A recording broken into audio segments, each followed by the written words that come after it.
Yes, sir. What's up, guys? Yes. This DJ will kick the floor in three, two, one. Hello and welcome back to Mzansi. We're back again. It is that time of the night. Sekuphinde kwasa futhi saphinde savuka saphinde sabona saphinde sezwa. We are here again to tell you about the case, what is happening there. Yeah. I am not one of the corrupt cops. I'm not one of those cops. Those are the words and the sentiments that are shared by Leshabane in saying that he is not going to play along with crimes. He is there to tell the truth, nothing but the truth. That's it. More so, considering that this is High Court. Whether the judge wants to take that and make it whatever and decide otherwise, but I am here to tell my story and to tell the truth and to clear the lies that have been told about me.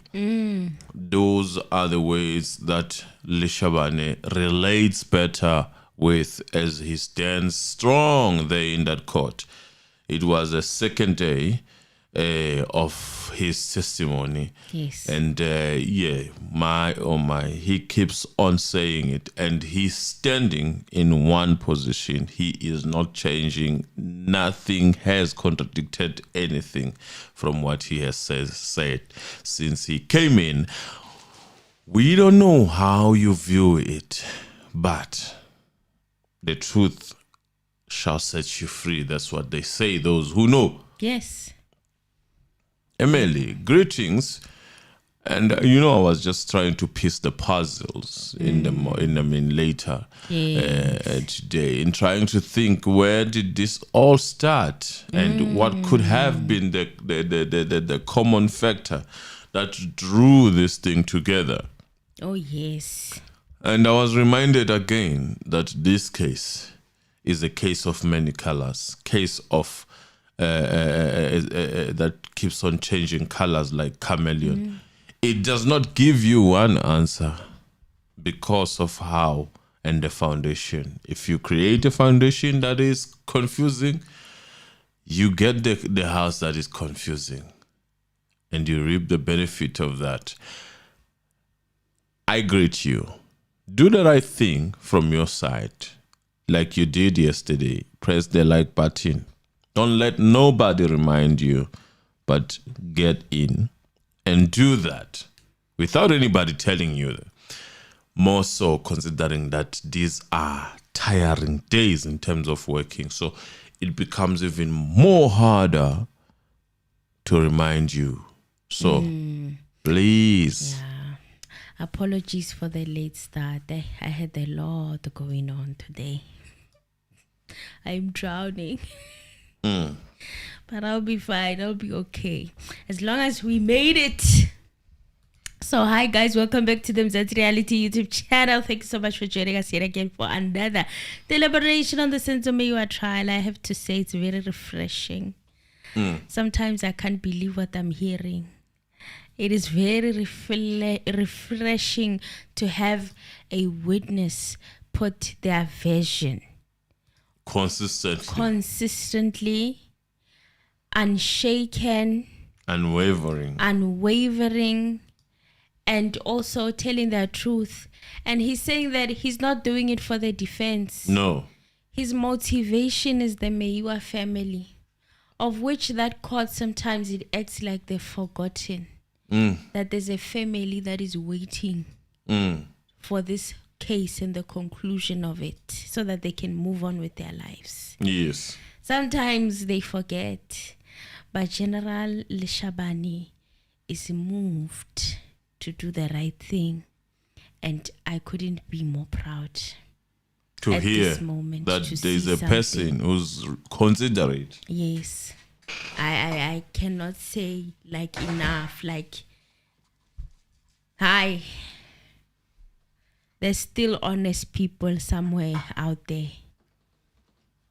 Back on. Because after what we have been through, when they were rereading Zungu's statement and they were asking him, I was like, yo. It was like It it was a misfitting. In my opinion, it was a misfitting situation. It's like having a misfitting object, and then now you're working towards trying to fit it by fire by force. Then he says it's blue lies. Yes. Makamatala. Yes, that's what we've been failing to say. Amanga al-shasa. Someone has said it. Someone has said Blue it. lies. Makamatala. Mm. And we could feel it. We couldn't say it bluntly at the time because it's courts. You know, you have to respect the quorum of them. But Lalela, that statement is full of hearsay, is full of things that might possibly It's full of not lies. have happened. It is full of lies. It is full of lies. It is full of shredded Fallacies. information. It's crazy. It's crazy. You ever know the first time you read that statement, I couldn't believe that an entire case was built on that. I was so traumatized. I couldn't believe what that The was. whole flexible advocate led that prosecutor-led investigation. The whole flexible president as Harry. He even went on that documentary and defended. He said, you know what, it's a watertight case. Yo, I'm like, I'm speechless. This case has shown that people get used to each other as they work together. They get used to be done favors by people, and then they you don't end want up to be told the supporting truth. nonsense. They don't want to be told the truth. Abalfuni qiniso. They don't want to be told the truth. Because people who did tell them the truth told them that this is rubbish. Chauke is one of them. Yes. Look at where he is now. There's a whole commission. Tifo told them. Look at where he is now. Happened. Yeah. Yabonga mina. And it was also another reminder. You know when Mngomezulu used to say they are cooking. Leshabane I Zungu uyapheka kulihlaza. He was verified, Mngomezulu, saying that. And remember how people were having high highs when he said that. So Ramasepele started off by apologizing profusely to Advocate Baloyi one more time. Apologize when Ramasepele. You said may never know. You may never know. You know, better to stay on the safe side and just do the right thing and apologize and just move on with your life. He said he did it privately and he also did it on record. And one thing I can say is that Ramasepele, it takes a lot to mess with his temper. So Advocate Baloyi outdid himself, you know, jumping up and down and all. He really outdid himself when it comes to making Ramasepele respond. Ramasepele doesn't like responding. I think we all know that. But yabona ngendaba kaNtanzi and the clip and it being made such a big halabaloo and being put on record like that, trying to portray his witness like a dangerous person, that was uncalled for. And he had to do what he had to do. It's his job at the end of the day. And also, Jonah said that Mshololo also apologized to him and he accepted the apology. I think Mshololo was just being a common, decent human being, but in my opinion, she didn't have to apologize. There was nothing wrong on what he said. There was nothing wrong with what she said. He just told a grown person to do their job. To their best knowledge. Even today, did you notice he was forgetting sometimes to translate? Even Advocate Numalo would sit, stop and stare at him. And he'd be like, I'm just waiting for Ubab Jonas to translate.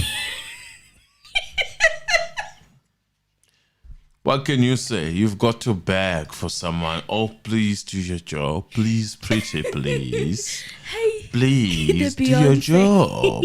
Happy birthday, Beyonce. Hi, let me move on. Well, Ramasipili continued with his evidence in chief of the general. He carried on from yesterday where they stopped, where Zungu said that there was an assassination attempt on his life.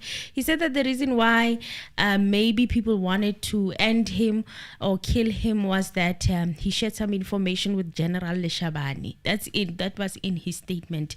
And he may have leaked that information to those people because he knew them. Leshabane said, "My lord, he is lying under oath." Zungu said, General Leshabane said to him, I said to you that I even informed them that we should leave this matter. You can see it is going to put your life in danger.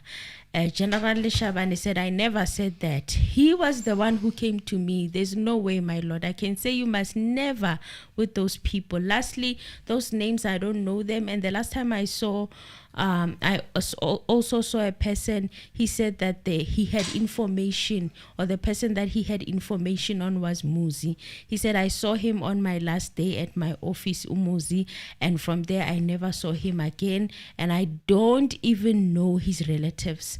And I'm shocked, my lord, to hear that.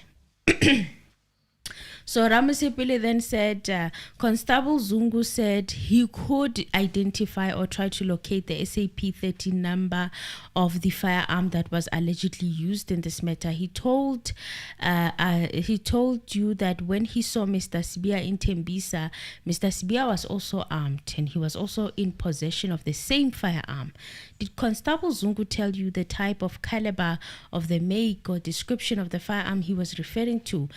General Leshabane said that he did not tell him the description of the firearm. Okay, he just said that he was having a firearm and that the firearm, it must be the one which was used to kill Senzo, because always what he told him is that he was having the firearm in his possession. So Zungu why going and just telling General Leshabane that Sibia has a firearm that killed Senzo Meyiwa. He's walking around with that firearm wherever he goes. This is after he failed when he was told to go get the SAP-13 at the KZN police station and come back with that firearm, when he told General Leshabane that that firearm is in the police station at KZN. Then he comes back and said, I found out that it's not there. They didn't hand it to the police. They didn't open the case. They resolved the matter. And then he told General Leshabane that Umuzi is always walking around with that firearm wherever he goes.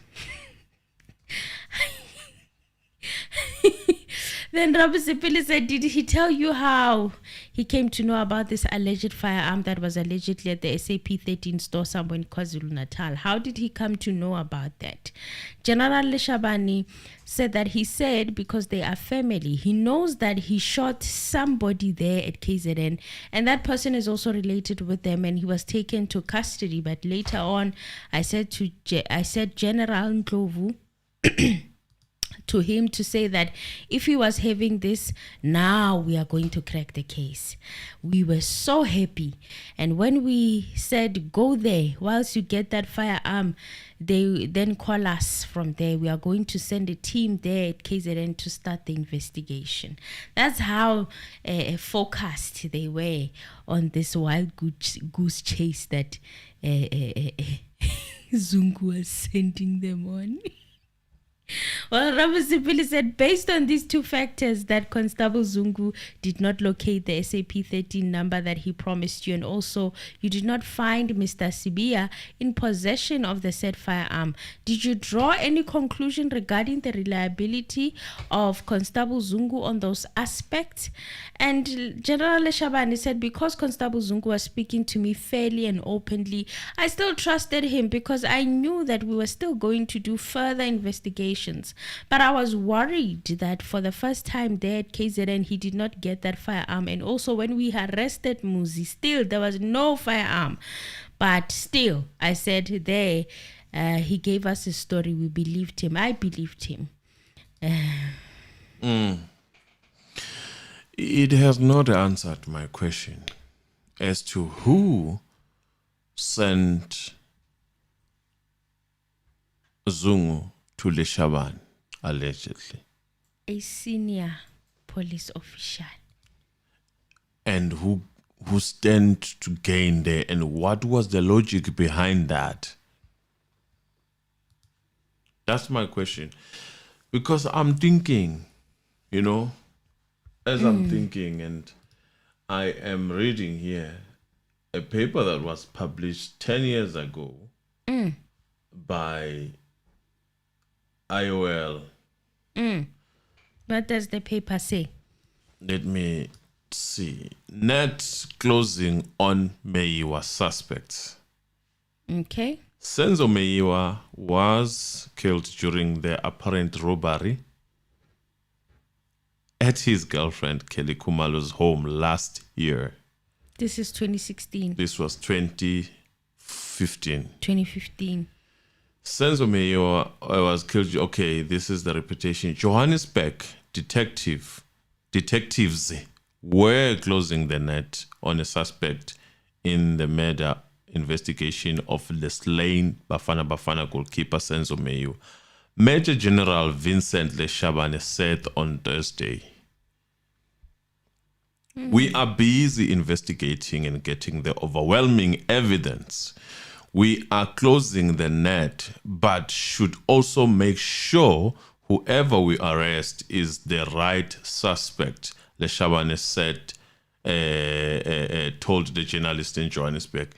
"We are getting a good evidence. We are left with linking a suspect to the crime."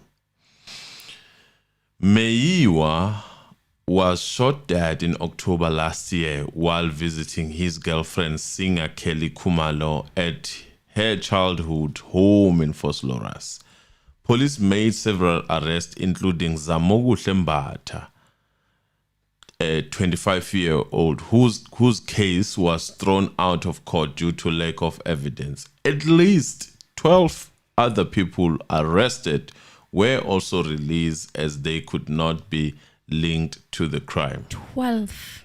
Gauteng Police Commissioner Lieutenant General Leseja Motiba said the Meyiwa investigation was not an easy case.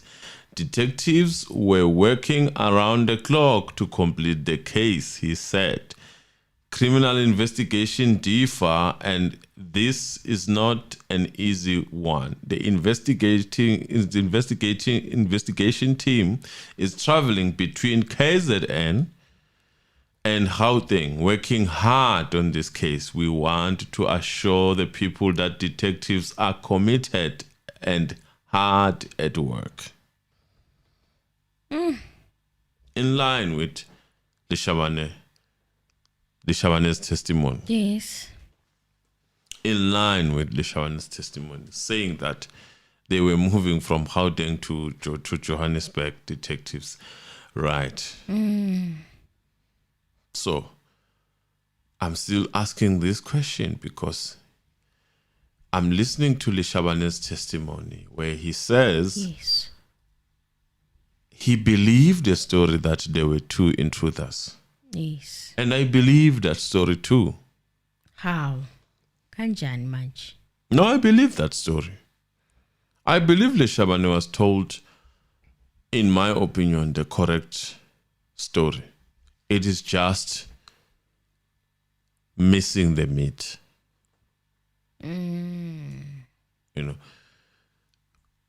From my stance, people who were in the house are people that were there before everything. That excludes people that might have came later. Yes.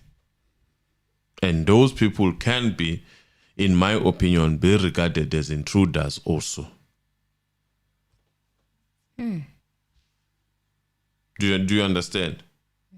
I believe that story. Because here is these people that were bonding.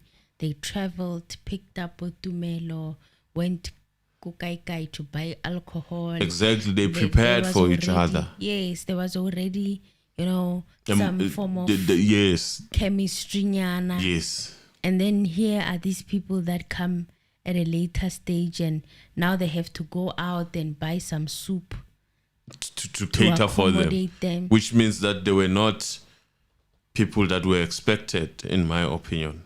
Yes. So, is that not an intruder also? They are an intruder. That's my thinking. So, the story could have been told, but told differently. And when I think the question that would have sufficed was a question of, when you say people who were in the house, do you include the people that came in later? Because we don't know exactly, based on the allegations that were leveled against the people that came late. We don't know how long they stayed. So it could have been that at the time when this happened, they were at the stage where they were not counted as people who were in the house. Because they hadn't stayed for long, and maybe based on that theory of, then there was this commotion that happened. Maybe when they came, it all started. You know? So, the story was told, but it needed a bit of questioning, drilling down yeah, to get into the bottom of it. the meat, to the bone marrow, to the bone marrow. Yes. The story was told, and when you look back and you listen, you start actually seeing the Mngomezulu had an assertion that he put of, he came with Longwe came with someone. That's an assertion that is there in court. Yes. You know, there were two people. Yes. Indeed, there might have been two people. Someone saw them smoking outside. Maybe. Before this whole thing. By the danger box. Not outside the house, but I mean, they don't talk. They were smoking outside the house. By the wall. By the wall. And then there were people who smoked outside by the danger box.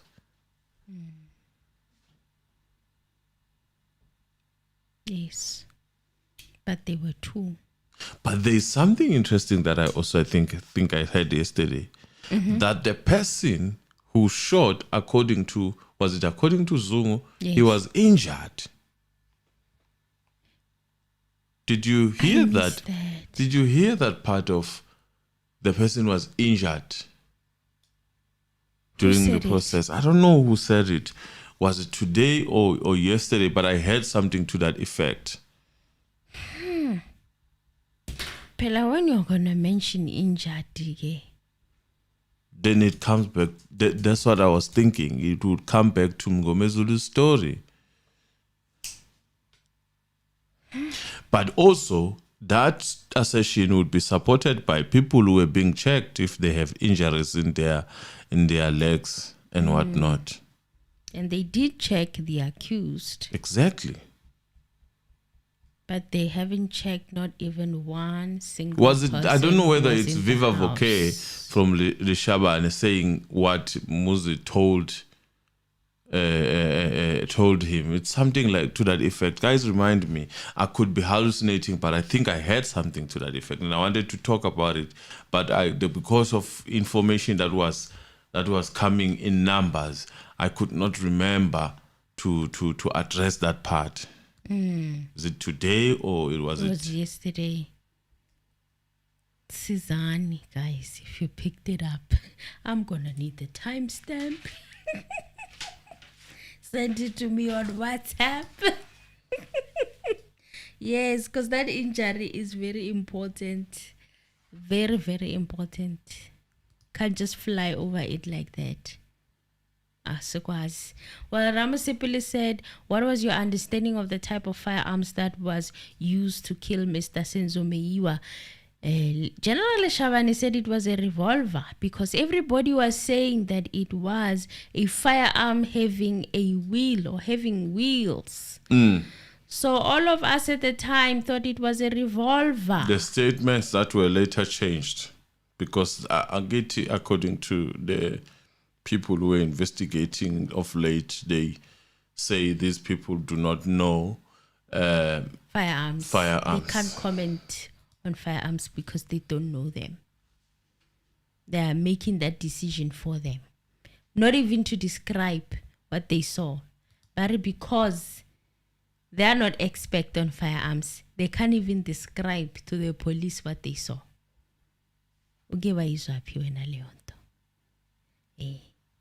Every day we are amazed. Well, he said, I'm referring to the people that were interviewed by my team at the time. And you just referenced an article from as early as 2015. And that's when the investigations were very intensive. Yes. And aggressive, especially after those wrongful arrests. So he was literally quite involved in this investigations of this case. Yes. And he said that those who were inside the house where Senzo was killed, also Mr. Twalam Togozisi, I spoke to him personally. He said that it was a revolver. There's even a statement that he... To that effect. Yes. And then Ramasipili wrapped up his evidence in chief. He said that he had no further questions. Ngumalo asked for 15 minutes adjournment before he can proceed. When they came back, he said, General, you said Constable Zungu did not give you the description of the firearm. He said that description of the firearm that he said was in KZN. Did he tell you where it was, which police station it was? And General Leshabane said that he mentioned the name of the police station, but he forgot. He said that the firearm was booked in the SAP-13, and it is the one that was used to kill Senzo. And I said to him, are you sure that really that is the firearm that was used to kill Senzo? And he said, yes. Remember, these are my relatives. I cannot lie to you. This is Zungu telling General Leshabane that I cannot lie to you. And General Leshabane says, I believed him. Yes. Why? But he did believe him. That's when you see that a person is honest. To even admit this, that I did believe him, you know. Then Ngumala said, did he tell you how that firearm landed in the SAP-13 in one of the police stations in KZN? Well, General Leshabane said no. He said Muzi shot another person there at KZN. So the police took the firearm. And he was held in custody. Yes. So the police took the firearm to the police station, is where they put it in there. But when he went there, he said no, they solved it and they never handed it in. So did you hear what I said about yesterday? When you hear a story being told by someone, maybe in their drunk state, when they are just telling you as a cousin or as a babumncane, they know you are a policeman. They just give you the clip, and then you use that. You are drunk and you're just now spilling people's business that you didn't even see. Or even your business, to say the least. Even your business. Because what can go wrong? A policeman is your relative. Yes. It sounds like it. The way the Lama story lawa engahlangani ngakhona. But it failed to capture the whole process that happened there. That this thing could have been solved without the police. Someone might have been shot during that maybe 2015, 2017, but the thing was resolved behind the closed doors to avoid arresting certain people, maybe. And then when we are Kichimsuel and SAP-13, because you are assuming that the story actually should end in police station. Then more figure la pushawa ipo. Amapoisa are like, huh? There's a case that happened in our backyard that has. So if he spoke with so much surety that the firearm is definitely in the SAP-13, why did he not go first himself and verify? Verify where? Why I mean, does you he listen go to a story of what happened. and tell Leshabane? And the people tell you the way they tell you. Maybe they said, yes, it went to police station because you are a police. They want to close the loopholes. And then you're like, oh, one day I'll use that story when I need it. The first thing you're going to do as a policeman, you're going to run and try to retrieve that information. It cannot be hidden from you. And then you get a surprise of your life when you get there. You're like, what? There's not So even this there's did not not even a come case here. number. Yes. Then you go back with your tail in between your legs. You're like, oh, wow. So let me recreate the story. Let me find a way of recreating the story. Yeah. Hey, Ngumalo said you told this court that the first issue of the firearm, which was in KZN in relation to accused number 1 and 2, that Constable Zungu told you that information he got it from Gwabini. Did Constable Zungu inform you that his father made an alleged statement? And Leshabane said that he never told me about his father. He told me about Gwabini. Ngumalo then said, so he never told you that his father had informed him about the involvement of accused number 1 and 2 before this court. General Leshabane said no. Did Constable Zungu tell you that after he had received the information from his father, he made arrangements that his father must meet Brigadier Gininda for taking the statement? And General Leshabane said, it's blue lies. He never told me that. He never even said anything about his father. He spoke about Gwabini only. Leshabane said that he was interested in the 2 names that Zungu gave him before he could do anything. He gave him Muzi and Tanzi and apparently also Nkani's name. Then he drew a hat and the person who shot, he said the person who shot was Muzisbia. He was the one who was inside. He's the one who shot at the deceased, as alleged by Gwabini. I see other people are talking about Motiba as a person who of interest in the story, of saying that maybe he or she was stopping because of a certain thing. No, if you listen to Joyce explaining the situation, Yes. and if you listen to Joyce and you also know, you have looked at the pattern of this case, that Yes. whoever speaks the truth becomes the villain, becomes the enemy of people who were in the dock, Yes. who are in the dock and who were testifying for the states, in a sense. Joyce Butelis is one of the people that were thrown under the bus. Yes. Same as Leshabane. Yes. Yes. Yes. There was a process that was explained. I don't know how even to Melo explained that process. He was given a place to hide. Witness protection. Witness protection He was. from the detectives that were investigating at the time. He talked about Mpangeni and stuff like that. So, what Motiba said to Leshabane, to me, it has no ulterior motives behind.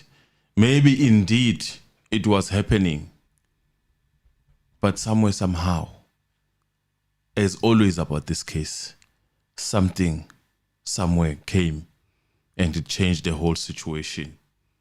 You know, there's this belief that if you are being bewitched Yes. and someone marries you to a monitoring spirit, you'd normally see a fly that you would think it's a normal fly that is always around.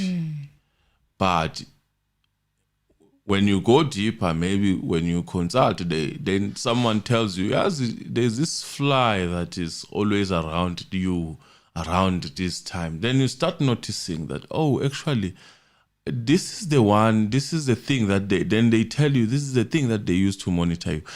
I have this feeling that I cannot shake off of, and it is after just when we were discussing from the background that there's always this case might have been monitored from the word go. You know, it was just monitored. There was always maybe people around this case whom you cannot explain exactly what is their position, but they are willing to actually go extra miles. They can even go to KZN and do whatever that needs to be done and come back. You do understand? Yes. But you cannot explain their position in this case. So everything that happened when maybe they decided to take Dumelo to wherever they took him, somewhere, somehow, someone had that information. And Dumelo's safety was compromised. And then he was upset. And then everything then changed. Yes. Then who wins? The monitoring spirit.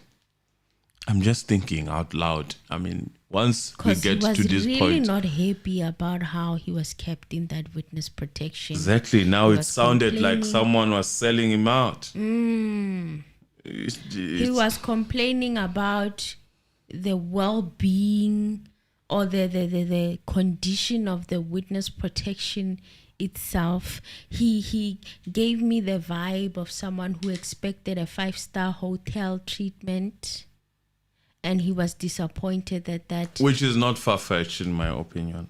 That witness protection was not luxury. Think that they would think like that. So how would he know that witness protection there's luxury unless if there was someone whispering in the background, maybe letting him know that other witnesses are staying in hotels and everything gets done for them and they're living in luxury and why when are you being kept in this old house?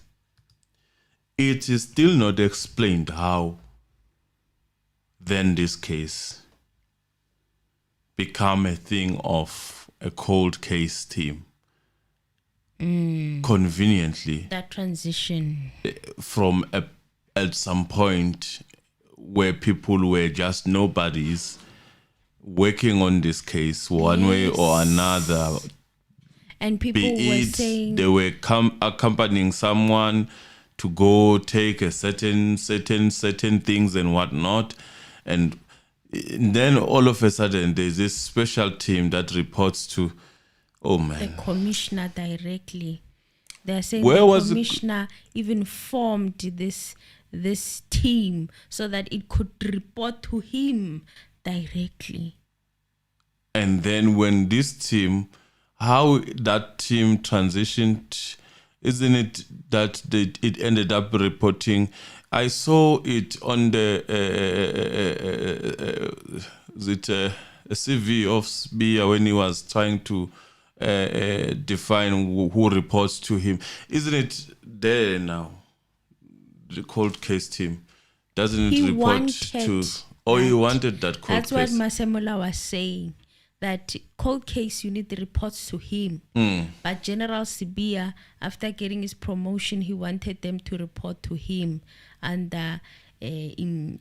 investigate. What do they call it? That position that he held as the deputy. Detectives and whatnot. It has to do with detectives and investigations. That's where now he wanted cold case unit to report and no longer report to the National Commissioner.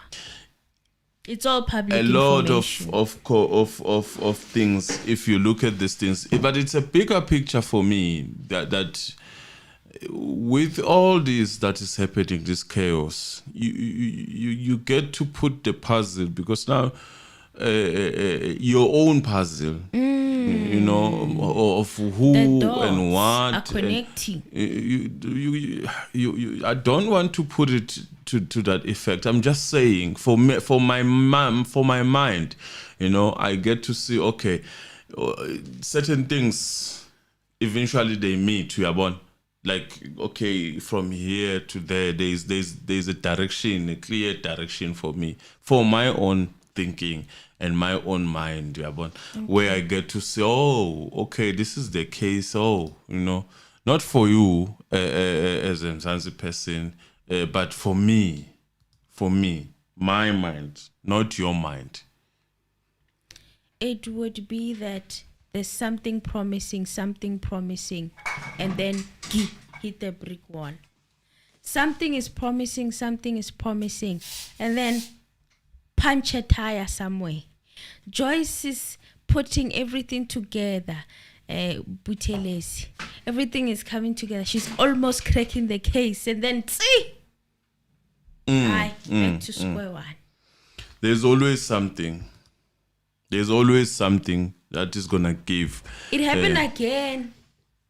Just before the cold case unit took over.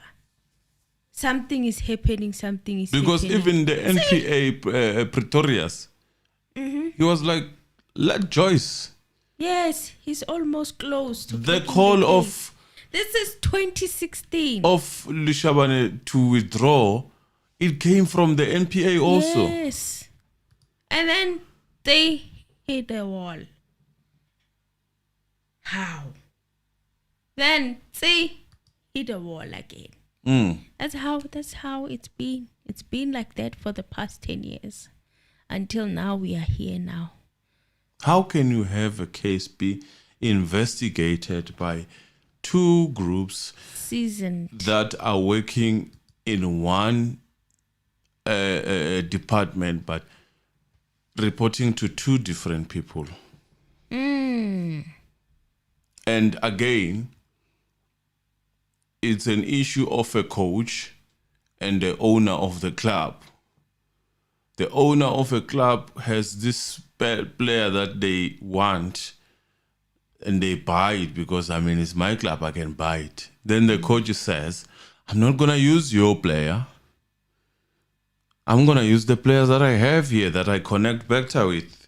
And the question is, who prevail? Perhaps that transition that came with the likes of your Peruman, and then eventually the team that came from the hand of the commissioner, one might say they won, because then it rendered who's this investigator, Warrant Officer Makubo and Buthelezi useless eventually. They retracted. In fact, it's on the papers, right, that they stopped. And they had to answer for certain things. Something kept them busy. They had cases. And then eventually there was one team. Gininda stated that they didn't want to meet with Brigadier Gininda Perumal. That's what he said. Then it became an issue. It took an issue of that. Then that team that has worked wonders with other cases, such as the likes of your Krecha case, then remained, and they finally, like, but this is just me thinking loud. Yeah, think, Mr. Anonymous, think. Think loud. Yeah, it's very important. So Leshabane confirmed that when he met with Constable Zungu in 2019, he had not made a statement. He made the statement in 2023, some years later. Remember, he made the statement while the trial was still ongoing after De Novo. He made the statement in 2023, Constable Zungu. You know what I mean? Then, because we watch this case and we focus on this case and we see people who are irritating in court now and then. Yes. You focus your energy to that person. But you must understand in an environment such as these ones, and also generally in politics, that's where people fail. There is what we call full soldiers. Yes. They always take a share amount of a burden, or if anything goes down, you don't get to see the face that was pushing those full soldiers. You only see the soldiers, and then you're like, oh, Usman, we are bad. But Usman is merely doing his work and probably saving his lives. You know, I mean, that's it. So if you narrowly think about this case in that manner, I think you would miss the point that I'm trying to get into. But if you open it wide, the net wide, then you get to understand that there has been pattern of things that were happening in this case that are very common. Yes. Up to a certain point. Yes. Well, Leshabane said it's where I said Brigadier Gininda is forcing him to write statements implicating implicating you about taxi issues. So Leshabane is saying that Zungu told him that Brigadier Gininda wanted him to make a statement implicating General Leshabane in taxi issues. And it's where he said, I have submitted it, but they can arrest you at any time. I said to him, don't worry, I'm going to call. Does that mean that Leshabane is probably owning taxis? I don't know. Why would I say that? Why would someone say implicate you in tax issues? It's not like Zungu was working in the tax and violence and whatnot. No, he was not. But there are people who have worked in that direction. Yes. There are people who were dealing with that. Yes. So, and listen to the so-called confession that is termed as a blue lie today of accused number one. It dealt with the taxi people, right? The Butelezis and whatnot.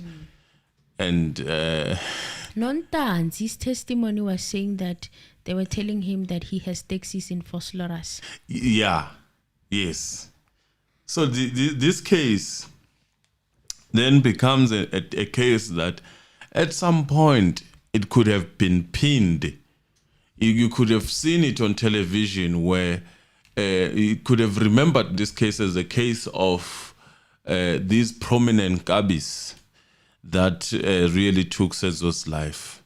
It seems as if we were directing it to that direction of just shutting it down and giving you someone who is already a well-established Kabi and say, okay, take it.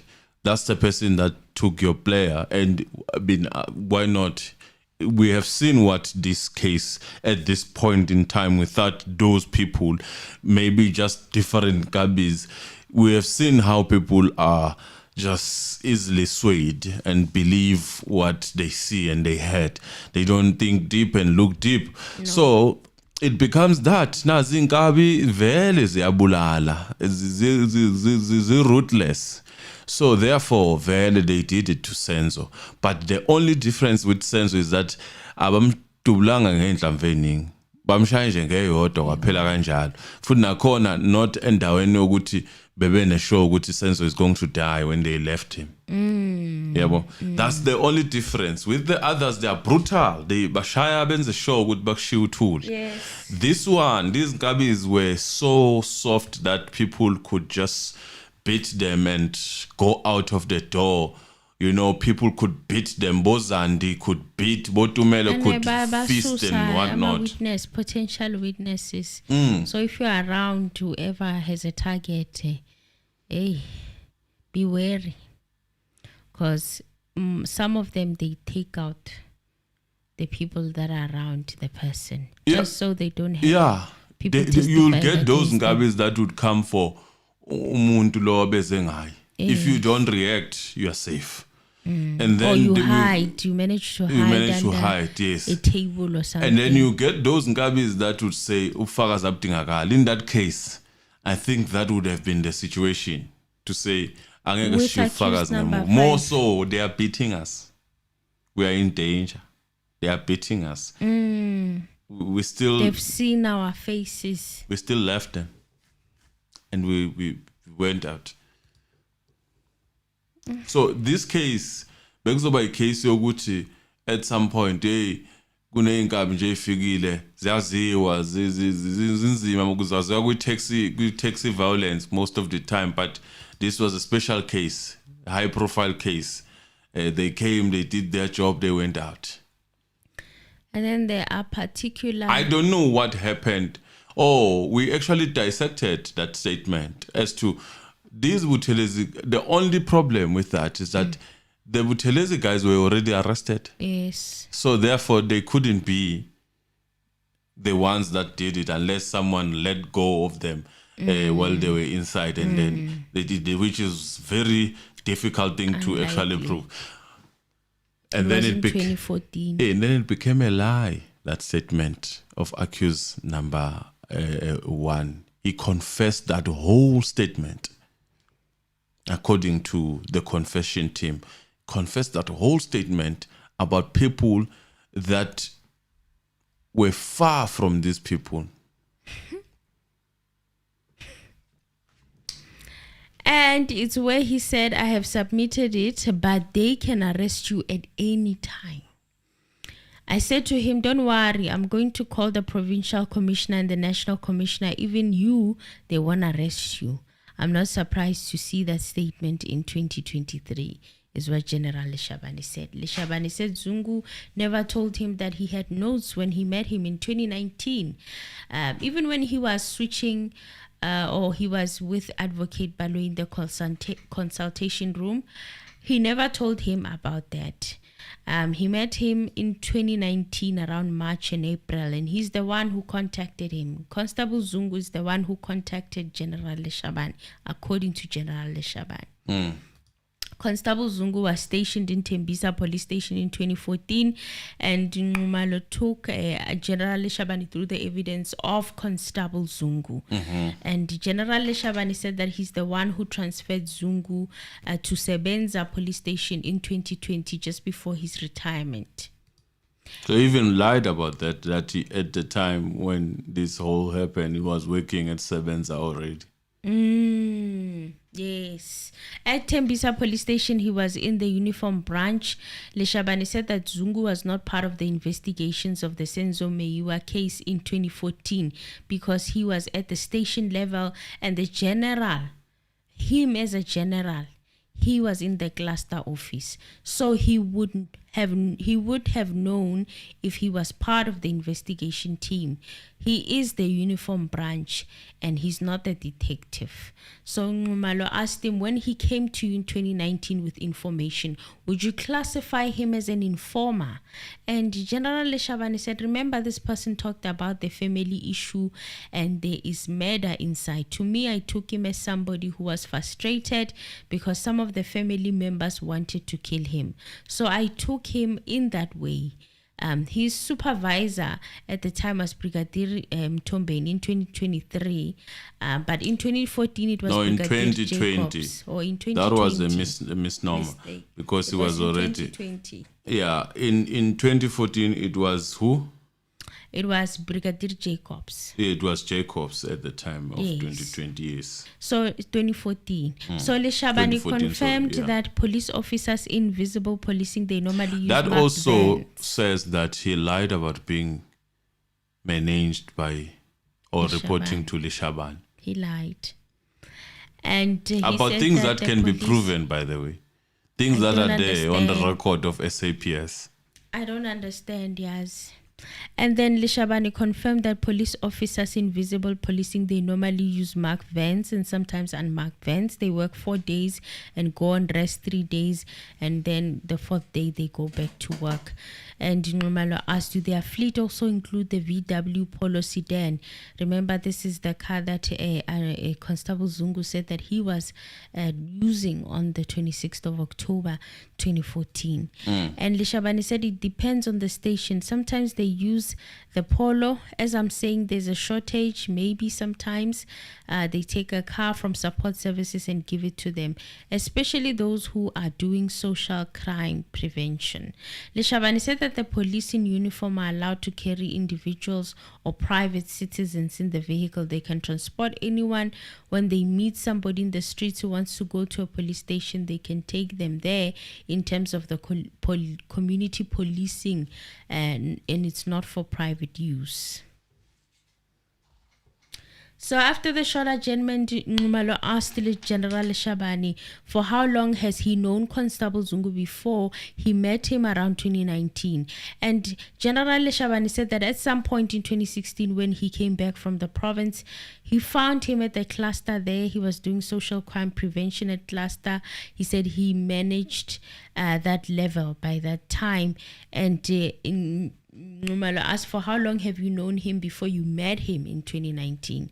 And then when he came to you with the information, Leshabane said no. Do you see how innocent that question is? It's actually sounding like it's a useless question. Why do you think he's asking that question? That how long he's known him? Is to discredit Zungu. On what? On him stating that Leshabane, number one, was reporting to him. Number two, yes, it's a simple question, but it goes the long way of saying that you actually lied about that. Or why would you lie about that? You were reporting to Leshabane. But why did he lie, Vel? It's a simple thing. Why did he lie even about the simple things? Didn't he think that they were going to look through? No. Who hired him or who he was working under, who he was reporting to? You get comfortable if you are doing it within the ranks. What can go wrong? Sure. Well, Leshabane said, no, I know him. When I arrived there 2016 and thereafter, I saw him in 2019 because he was transferred back to the station when I was still there in the cluster. Do you see how Leshabane is answering? I was still there, like we were independent people. We're not Buster Bombas. We were not also reporting to each other.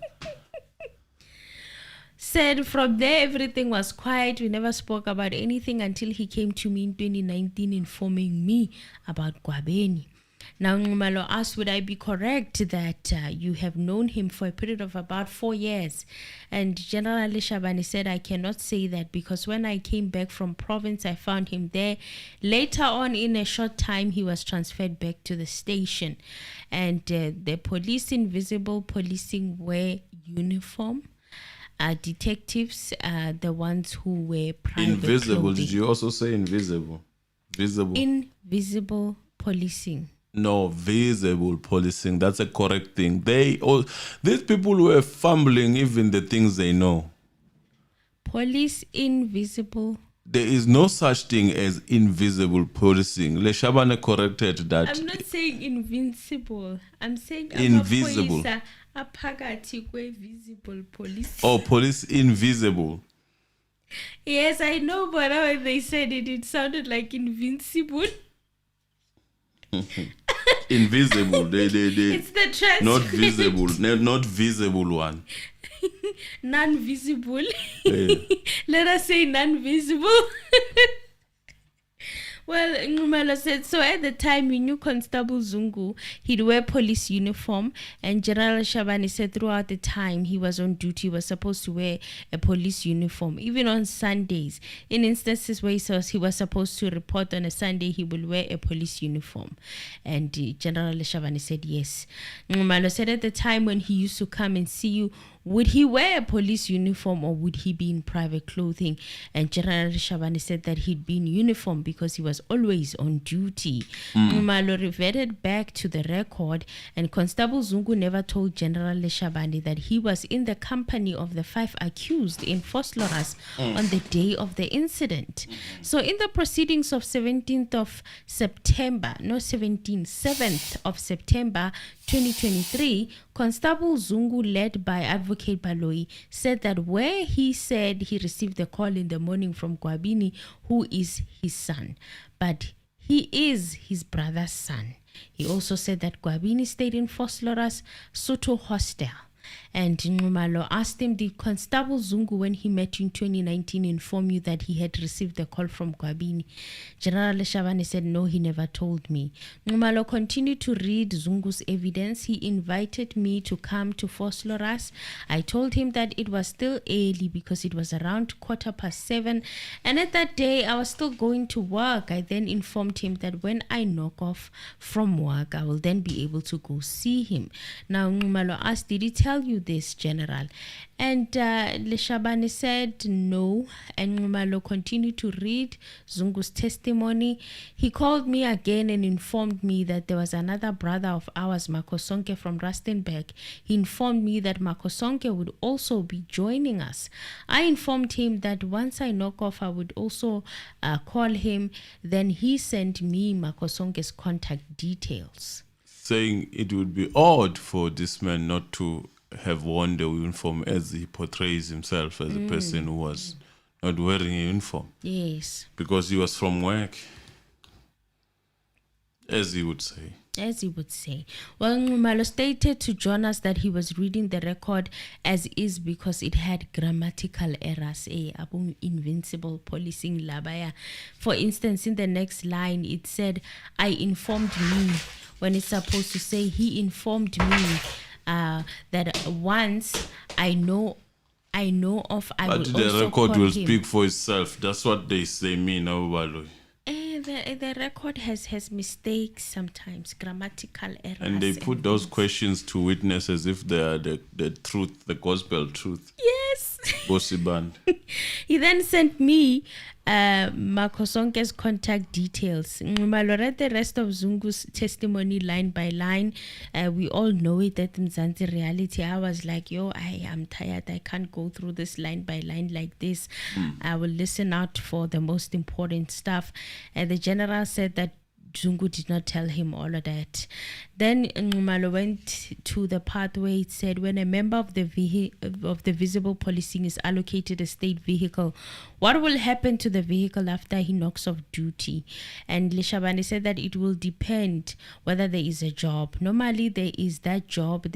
If there is that job, they will give permission to drive the vehicle home. For example, if they are going to have some committee meetings after hours. And then Nxumalo said, for instance, where that journey is for private or personal. And Leshabane said it is private, no.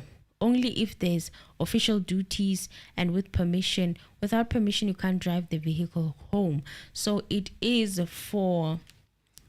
not for private use, like how Zungu said that he was chilling and drinking at Basutung Hostel with a state vehicle. Seems like that's not allowed. But hey, Asas, Pelatina, we've seen it all in South Africa. Nxumalo continued reading Zungu's testimony, and he said, your evidence, General, is to the effect that police officers under the visible policing, when they are on duty, they're supposed to be in full uniform. Is it correct? And he said, yes. The person that Constable Zungu says it's him on that photo and exhibit was wearing a private uniform. He was on duty. He was allowed to do that. And Leshabane said he wasn't allowed, but it depends on whether that day in question he was given permission to wear it outside. But if he was not given permission, he's not allowed to do that, but for private purposes only. So they're not even allowed to go galavanting in their police uniform. And according to testimony, Kutiwa Zungu was wearing a police uniform. Hi. Asas. And Ngumalo was dealing decisive with Zungu's job. And then Ngumalo said, so he shredded him to pieces. So when after this, hey, Zungu, icon. Asazi ukuthi bazomrecall or yini kodwa hayi even after today but ngoba sinelinye judge, Need I say? Not even recall him to. I wish someone somewhere would actually probe into the conduct of this police in that they drank and how they dealt with the gun. Yes. Ngumalo continued reading Zungu's testimony up to where Zungu said that he handed his firearm to Gwabini. Now, Ngumalo here asked him, do members of the visible policing generally carry state service firearms? General Leshabane said yes, sometimes they carry the state firearms even after hours. Ngumalo asked, what is the law regarding the possession of firearms when the firearm is not in your person? Where must the police officer keep it that is not in his person? And General Leshabane said the firearm must always be in your possession and no one must carry that firearm except you personally. And then Ngumalo continued reading up to where Zungu said that he identified the accused in the ID kit and said that it resembled Muzi. And then Ngumalo asked him, he told this court that Constable Zungu told you that he got his information that he was relating to you around March 2019 from Gwabini. And Ngumalo read Zungu's evidence where he confirmed that he had a discussion with Gwabini but did not refer to the current or the content of the discussion. Zungu said that it was just a discussion and nothing much. So Ngumalo continued now to read where Zungu was asked by Advocate Baloyi what happened in 2018, where he said that he had a discussion with some of the people who were present. Zungu said that almost at the end of 2018, this information that these suspects are now being suspected of having done being done by the very same people that he was with on that day at the hostel. General Leshabane said that he never told him this. He also confirmed that in 2018 he was the cluster commander. Now Ngumalo entered the part of evidence where Zungu said he spoke to General Leshabane. Baloyi asked in the record, this is the record that he was reading, do you remember when you spoke to him? And Zungu replied, if I remember well, I think it was the end of 2018, 2019. Which one is it? 2018, 2019. Were we covering all angles and bases? How can you stay 2 years without certainty? And then, because he said to me that he will do that work, he will look into what I was telling him about Ngumalo. Then he asked, your evidence, General, is to the effect that when you, Constable Zungu, or when you met with Constable Zungu, it was around March 2019. And General Leshabane said, yes. Ngumalo said, could it have been towards the end of 2018, 2019 when you met him? Leshabane said, no, it was in 2019. He never told me about the information he's talking about. Zungu said that he told General Leshabane that he was disturbed about this matter because a lot of people were saying that he was also at the hostel. And Zungu said he then informed me that he himself will then conduct his own investigation and thereafter will come back and inform me. But I did not tell him that I was at the hostel. The reason why I did not inform him that I was not at the hostel, that I did not want to give him this information that it was coming from me. And also I did not have any certainty with regards to that. Now, Leshabane and Zungu never told him this. The first time that he met with him, he told him about Gwabini's information and nothing else. Zungu said that in 2018, General Leshabane had informed him that they should not proceed about this conversation anymore. He then went to SAPS head office, Telkom Towers. He spoke to Brigadier Gininda. At the time, he was a colonel. And Leshabane said that he knew nothing about this. What he knows about is 2019 when he informed the National Commissioner and the National Commissioner called Gininda, not 2018. This on its own is something that I feel like I will have to revisit in order to make sense of it. The timelines especially. Because now we are being told that he went to the telecom towers to meet with Gininda after things were not so comfortable when it came to General Leshabane. Remember, he told him that he wanted nothing to do with him. From now on, he can work with Makubo. Right. So Zungu said that he then went towards the end of the year, which was the 11th of November 2019. He received a call from General Leshabane informing him that Colonel Gininda would like to see him. The meeting was set out for him to see him, but it did not happen on that day. He told him a different date. Leshabane said that he knows this one. Gininda is the one who called him to say that he wanted to speak to Zungu, you know. And Ngumalo asked, but did you phone him on that day? And he says you phoned him on the 11th of November 2019. Leshabane said, I can't remember that day, but what I remember is that when Gininda phoned me, I passed the message to him. I didn't phone to say Gininda wants to talk to you. People don't want to talk anymore. They're just thinking, I sent a text, that's good enough. People don't want to hear each other talk anymore. It could seem. Well, then Zungu said that Gininda saw him on the 13th of November 2019. And Ngumalo said, do you know if their first meeting failed and there was a second meeting that was arranged? And Leshabane said, I know that later on, Gininda met him. He met Zungu. Right? And Ngumalo said, do you know what were the outcomes of that meeting? Leshabane said that they never informed me what is it that was the outcome. By the time, I also had a good relation with Gininda because he was from the head office, but they did not tell me what happened. Zungu said Gininda asked him, what do you know about the killing of Meyiwa? Zungu said that he told him that he knows nothing and there's nothing that he could talk about. So it is the first time that, General, as I'm ready or I am reading this passage for you to know the outcome of the meeting. Well, Leshabane said, I'm so shocked because by 2019 March, already he told me that Gwabini told him that he knows about what happened there. So if November he comes with Zungu, Gininda, he says he knew nothing and it's a shock for me and he's misleading the court. Well, Zungu said that to Gininda that he spoke to Muzi telephonically.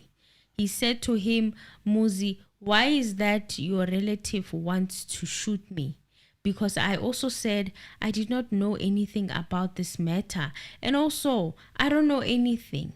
The general said that he was told about this and he's also shocked. Shocking. Everything is shocking shock. Shook it. Hey! Ngumalo then said, did you know about Brigadier Tony?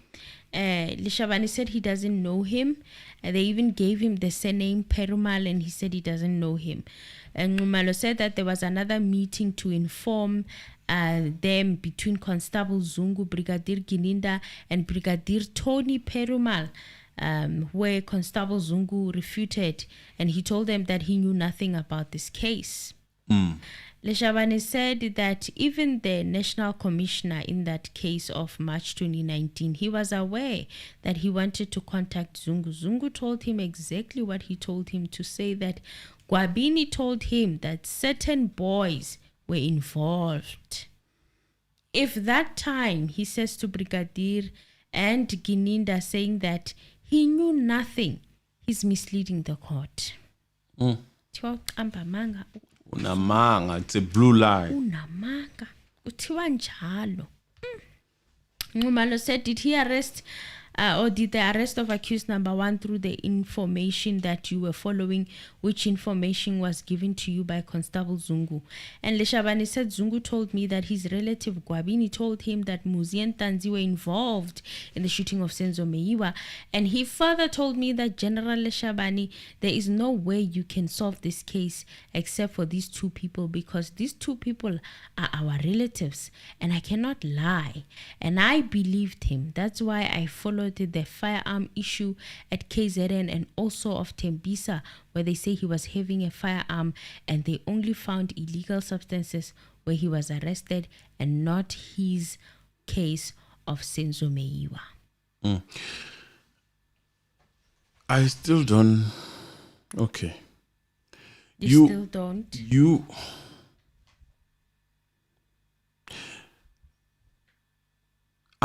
I'm sitting here trying to understand how could these two, Mdanzi and Muzi, would have been linked to this case. I cannot shake it off. I cannot help but think about Gwabini as a common factor, because they are saying they don't know this person of Ulokuzan. Constable Zungu. Mm-hmm. But Constable Zungu knows Gwabini. Yes, he does. So what happens if someone tells your story to someone who's eager to find someone who can actually be used, or one way or another, to get into the destination they want? And I cannot shake it off. Whether I've talked about it several times, or I cannot shake it off, the fact that there is this mysterious superior person who pushed,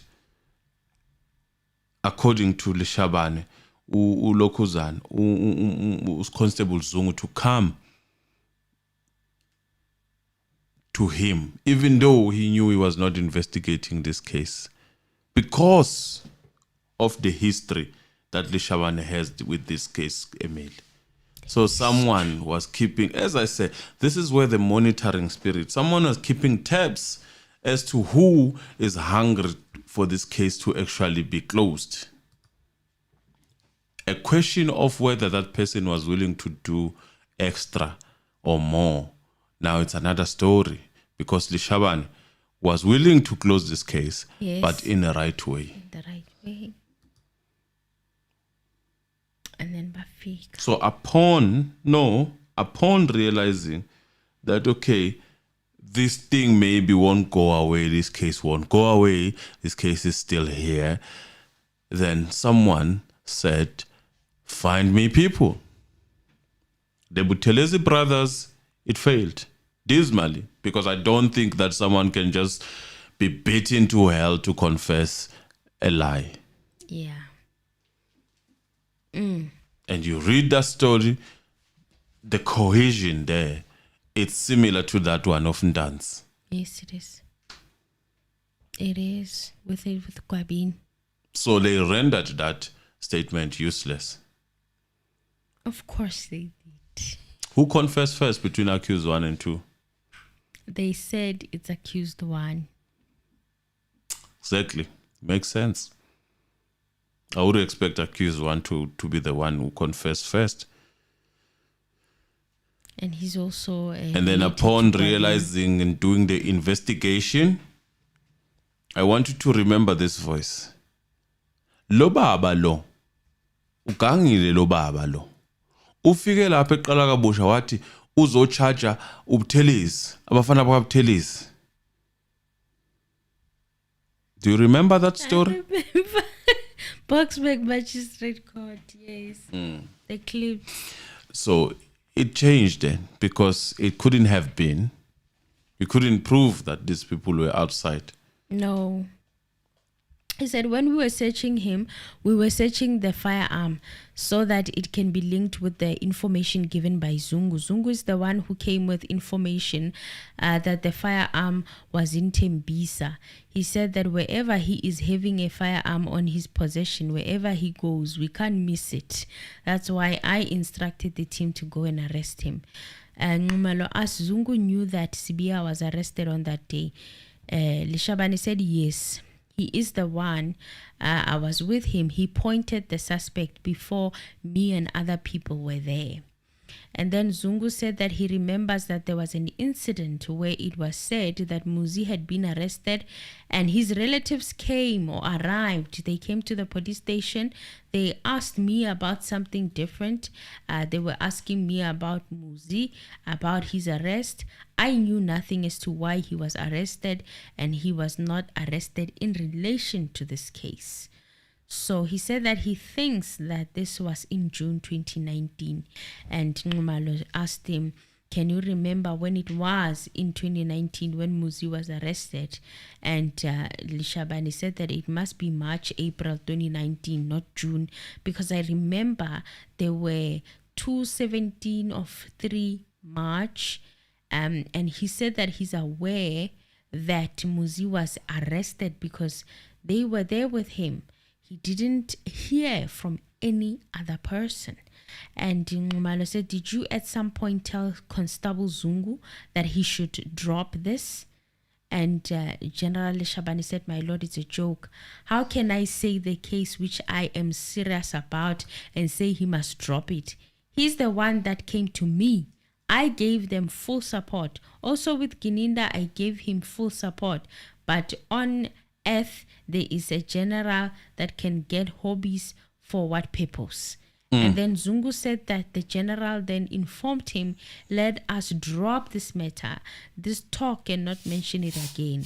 And then Leshabane said that it's a joke. In 2019, I never spoke to Zungu about how this case, and even in 2019, I only started to talk about the issue of Gwabini when nothing about this one. And I would never, a normal person, a senior police officer, yeah, a senior police officer, he said that he would never, oh, my apologies. So guys, press the like button. I see that we are chilling at 3:03 and we have 630 people. Please press the like button. So yes, while he said that he will never say that here it is. He is busy misleading the court. Further on, how can I send a car to KZN and he came back with nothing?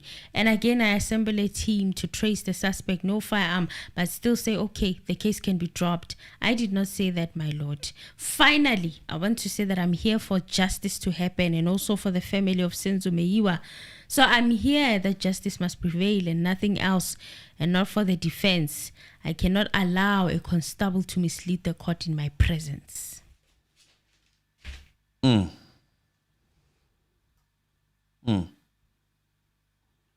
So to continue on that line, then someone decided to say, oh, this one wanted this case closed, and this one believed the story of the two intruders. Let's find them, these two intruders. Yeah.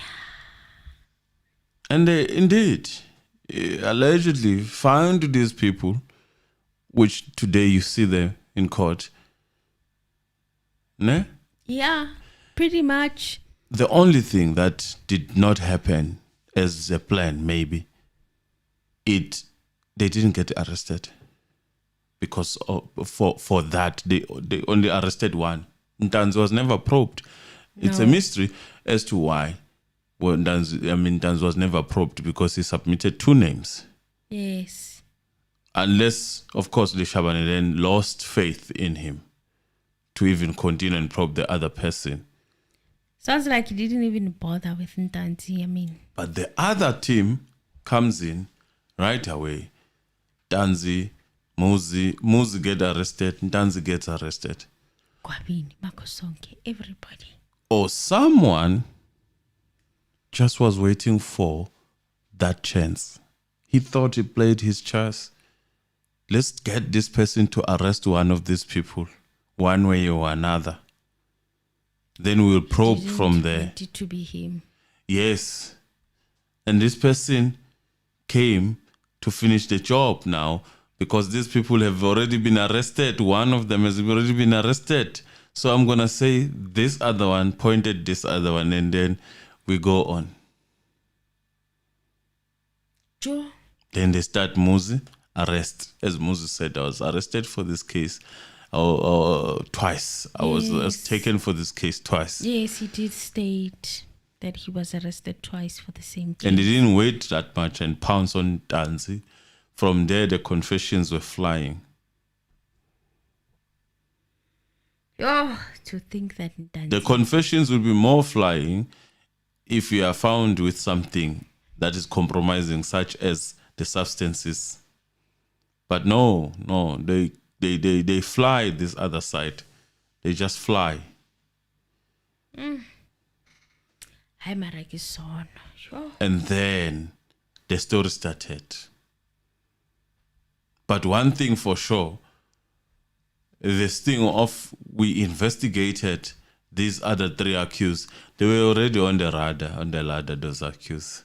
They were there. I mean, even the name of accused number 5 was dropped there. Was dropped in the sketch. In the sketch. Yes. 2019 already, Zungu had names that he wanted to implicate. So, tell me if I'm wrong. Kwabini is a common factor for this thing, in my opinion. Kwabini, one way or other, at some point, willing or not willing, he could have partially participated, in my opinion. Because of, if you listen to the story, is this not the gun that you shot Snako? Remember that story? Yes. So that person is compromised, if that is the case, if that story is true. But we are hearing that there was a story like that, obvious, in 2016 or 2017. Yes. But who pulled the trigger? Is it Kwabini, Yes. according to that story? Yes. From Zungu, Constable Zungu. Yes. So it could have been compromised, could have been forced. And recall how he said in his testimony they found a firearm under his And bed. then this and he said they planted it there. This firearm that was probably planted there is the firearm that could have actually linked properly with the bullet, in my thinking. Probably it wouldn't have needed 2 tests. I'm just thinking it would have needed to be fetched somewhere after being tested. You know, it wouldn't have, it was gonna fit like a glove, in my opinion. Especially if it was there. If it was there. And then that firearm, in my thinking, would have been given then to accused number 1, as the story that we are being told by Leshabane would have been the one that accused number 1 then owns, because it seems as if this accused number 1 is the shooter now in Leshabane's story. Yes. In the story that Leshabane received, Muzi is the shooter. Ngumalo proceeded to Gininda's testimony of what transpired between him and Constable Zungu. After meeting him, he gave him a report that suggested that his father was sort of a direct witness to what he was telling him about. the first reporting saying that he had information. And he said that my father witnessed certain discussions that implicates the two individuals. And that is where now the names of accused number 1 and 2 came up, but the father was not present. Leshabane said Gininda never told him this. He said, "My lord, can I raise an issue?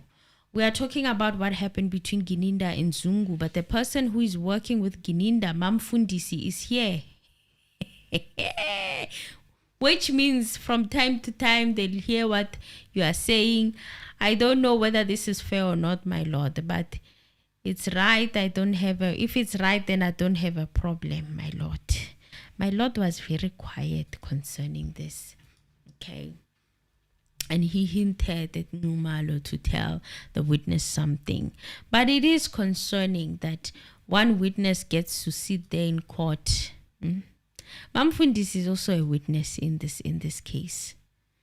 Never mind that it's televised. She should watch it on television like the rest of the people. Why is she inside that court intimidating other witnesses, in my opinion? It's not right that she's been allowed to sit in there like she's a normal police officer who has nothing to do with this case. She has everything to do with this case. She's an investigator of this case. She is a witness in that court. She Why has is she testified. always there? That's why there's quick investigation that are uncalled for. I'm glad he raised it because nobody could raise it back in the past, But I'm glad General Leshabane raised the matter. It needed to be addressed. I was also wondering about it for many, many years. Why is she always in court? I'm sure other witnesses would also like the privilege of sitting in court and listening to what everybody else had to say. Then the judge asked if there was an objection. Well, I don't know if I passed through that place because Ngumalo said something. He actually responded to the general and he told him that the matter is being televised. Some people are watching as they're speaking now. Yeah, he must also watch. Look, it does not matter. I think they are missing the point here. Their witnesses sometimes are not at ease with these people being in court. Yes. They can go watch wherever they want to watch. They can go to NPA offices and watch there. Their presence in court is intimidating witnesses. How? Well, where are we? I mean, this is the very same team that was investigating and eventually alluded that Mnisi was part and parcel of whatever that God knows happened. And then we saw bodyguards, 5 people are bragging about them today. Why I'm actually on that story of Kwabin, Emil. At some point, Kwabin was going to come for the States. He disappeared, didn't he? Witness allegedly. And allegedly disappeared. Yeah, he disappeared. There were rumors that they were looking for him. The state was looking for him and they couldn't find him. Those were the rumors on the streets there by the Facebook. And I was like, he disappeared. They couldn't find him. So one has to wonder what was happening between Gwabini and the state. What was he being pressured? Blake, and easy. What was it? What was happening? What was going on? But you could see the hostility that happened. Yes. You were supposed to play for my team. You know that player that is supposed to come to Orlando Pirates, and then all of a sudden we hear he's popping up with Kaizer Chiefs, and then we have a quarry njalo vele mangabe sihlangana yabona the Atazwane type of situation. But you are supposed to play for like Leslie Manyathela. Kaizer Chiefs, boom, Pirates. Yes. Oh my God. Malo, on the proceedings of the 17th of September 2024, he read Gininda's testimony. Now, Gininda said, now arrangements were made eventually through General Leshabane for the first meeting, which was to go on the 12th. I recall on the 12th of November 2019, which did not materialize. Now, Ngumalo said, was that arrangement made? And General Leshabane said, yes. Gininda said it was then postponed to the 13th. That is where himself and Brigadier Perumal met with Constable Zungu, and that meeting was fruitful in that he did say that he managed to convince his father and had to now arrange the meeting where the father will avail himself. Indeed, on the 17th of November 2019, Constable Zungu brought the father, who then gave him a statement, and that statement implicated accused number 1 and 2. So those names are now in their son's affidavit for the first time. So Leshabane said that he is not there. He was not there. He had already taken his pension. So Ngumalo said Constable Zungu brought his father into that meeting where the father of Constable Zungu implicated accused number 1 and 2. Did Constable Zungu tell you about this? General Leshabane said no. Ngumalo went back to the affidavit of Constable Zungu. Constable Zungu said that he got a hold of the cell phone numbers of General Leshabane, who was then the head of detectives in Gauteng. He then informed him that he had information about the murder of Senzo Meyiwa. He said to meet at Tembisa police station, and the fact that he was driving a Mercedes-Benz SUV in 2019. So Leshabane said that in 2019 I was not at the provincial, I was at cluster commander at Tembisa. It is lies that he's lying. I only met him in Tembisa where he said he will come and talk to me at my office at Klorkop, not in the province. So I never phoned him. He saw me in Tembisa while I was visiting the station, and he came back to me. He said, no problem. I said, no problem, come to my office. My lord, he's misleading the court. And then Ngumalo said, you never met him at Tembisa police station. Leshabane said, I phoned him at Tembisa while I was doing my visit there. That's where he approached me and said, I've got information about the case of Senzo. I said, come and see me in the office, and it's where he came. Now, Ngumalo said he then continued to read.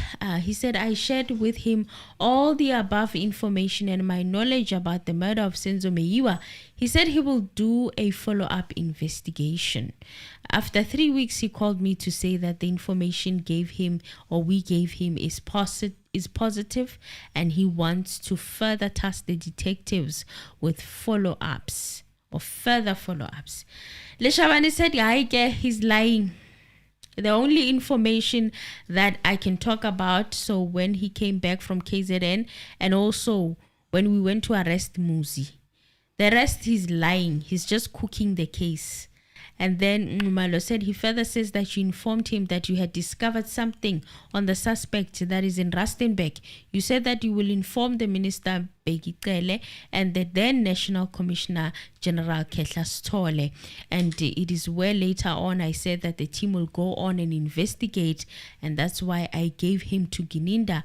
About more than 2 weeks to go up and down with Gininda, and I don't know why he's not saying that. So he's saying that they went up and down for about 2 weeks with Gininda. Leshabane.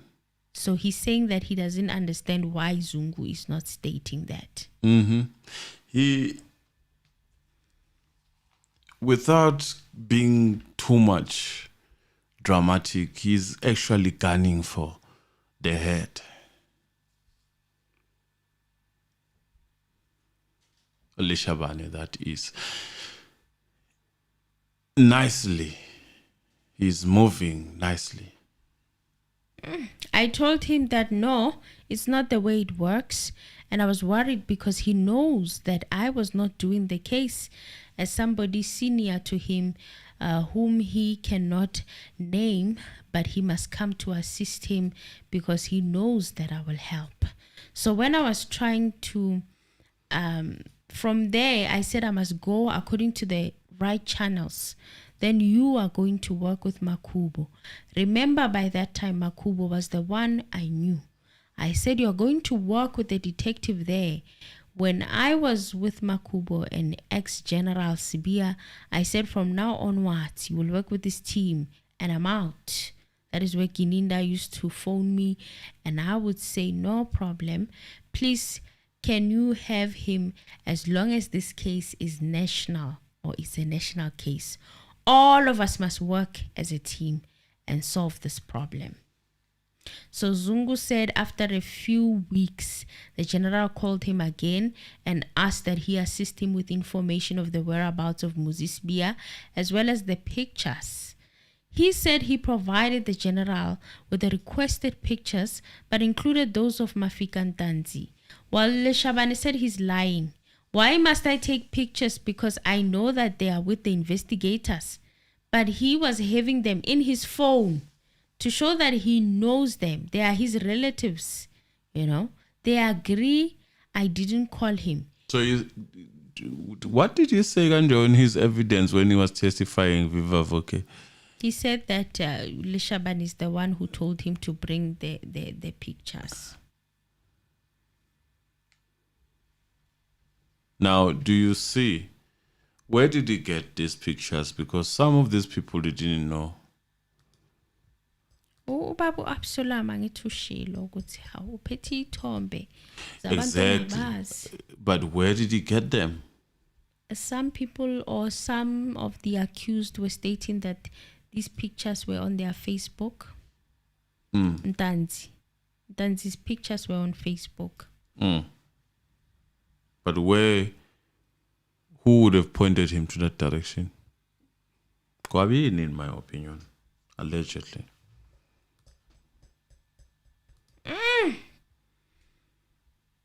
He said, I didn't call him. He is the one who said that there's information which he was going to get between Fosloras and Tembisa. And it's when I phoned him and he said, today you will find the person there where he's having a firearm. Zungu said he did give the general the full information about Muzi and where he will be found, as well as what Mafika Ntanzi. He said he will pursue the information and update them about the outcome of the investigation. I later learned from the general that they managed to arrest Muzi for dealing in illegal substances, and they questioned him about the case of Senzo Meyiwa, and he told me that Muzi disputed this information but implicated his uncle, who is well known to the general. I know that Muzi's uncle was known as Buhle. Muzi's uncle was in a taxi. Nduli. Was he in a taxi? Industry. Yeah. From the evidence, if you can recall. I don't remember anything on Spiva Nduli. I remember that name. Spiva Nduli. Early. I'll have to search the archives. He said, I know that he was killed a few years ago. Leshabane said that he was lying, and that's why he's talking about people who died some few years ago. He said, my lord, he never told me that information. Honestly speaking, he was the one who took me with the team where Muzi was playing some dice. So when he said that he heard about so-and-so, he's lying. I must indicate that with this information, I remember I said in 2020, Constable Zungu came to me pleading to say, you know what, Gininda is forcing me to write false statements. That's what I'm coming, or that's why it's coming in there. And I said that I've got the proof that by 2020 I complained to the National Commissioner Sitole and the Provincial Commissioner Mawela to say this constable came to me to say that he was in trouble and he's being forced to write false statements. Otherwise, he's going to be arrested.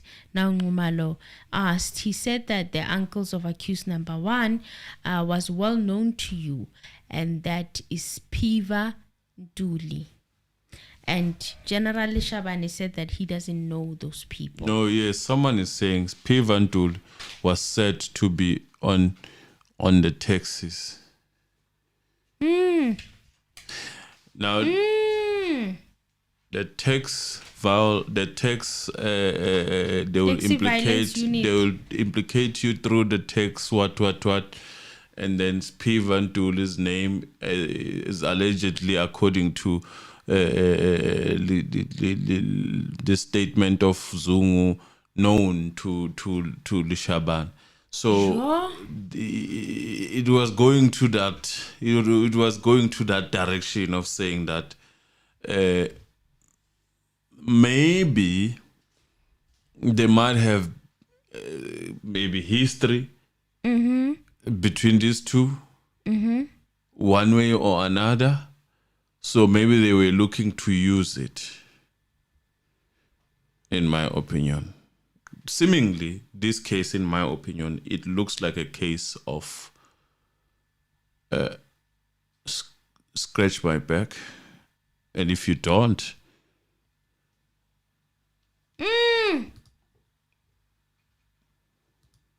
Sure. Now that I'm gonna let it marinate for a bit. Yo. but there is something Ngama- ngamatekisi in this Khona. case. Corner. Yeah, le ndaba le yamatekisi keeps popping up. There is something ngamatekisi in this case. Even accused number 3.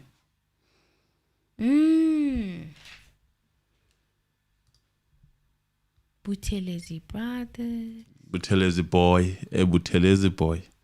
Accused number 3. Boy. That's what they used to call him before they got his name correct.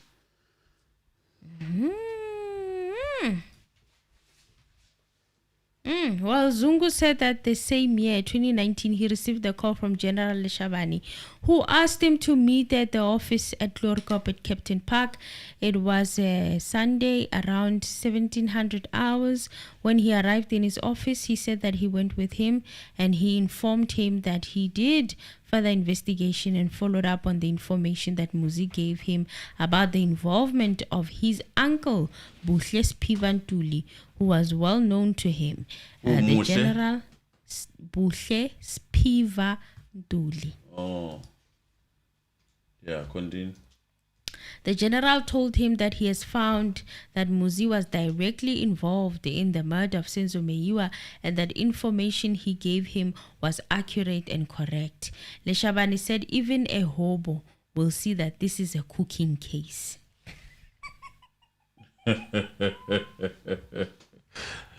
What are you saying? Even a hobo could see that? This is a cooking case? What about Rata? I did not get enough time to observe his facial expressions, but when he said this, I cracked. I was like, yeah. So many years, people have been stopped to say that in that court. Abafuni ukuthi cooking. Well, he said he never met him where he told him that he met Muzi. I last saw Muzi the time he was in my office with the other team. There is no way where I met Muzi, and Muzi is here. You can ask him. So this here is a cooking thing, and I'm afraid that now this high court, you cannot come here and lie. This is a national case, okay? And then Leshabane said that it's also a lie. Muzi is here. He never wants him, and he told him about that. So accused number 4 at this point raised up his hand, and when Numalo returned, Leshabane said that when he met Zungu, he said that he heard from Gwabini that the two are involved. There's no way where now he met him and said that Muzi told him about that. It's a blue lie. And my lord, I want to inform the court now that after failing to link the suspects, they want to bring the senior officer in between, my lord. I know nothing about what he's saying. And these 5 people here, I never said I know them. Constable Zungu is trying, remember, he said he was forced to write false statements. I'm not surprised, my lord, that he's saying that he was sent by a senior police officer whom he cannot name. I have a feeling that General Leshabane knows who the senior police officer is. Yes. They wanted to take a chance on me. I'm not that type of corrupt policeman.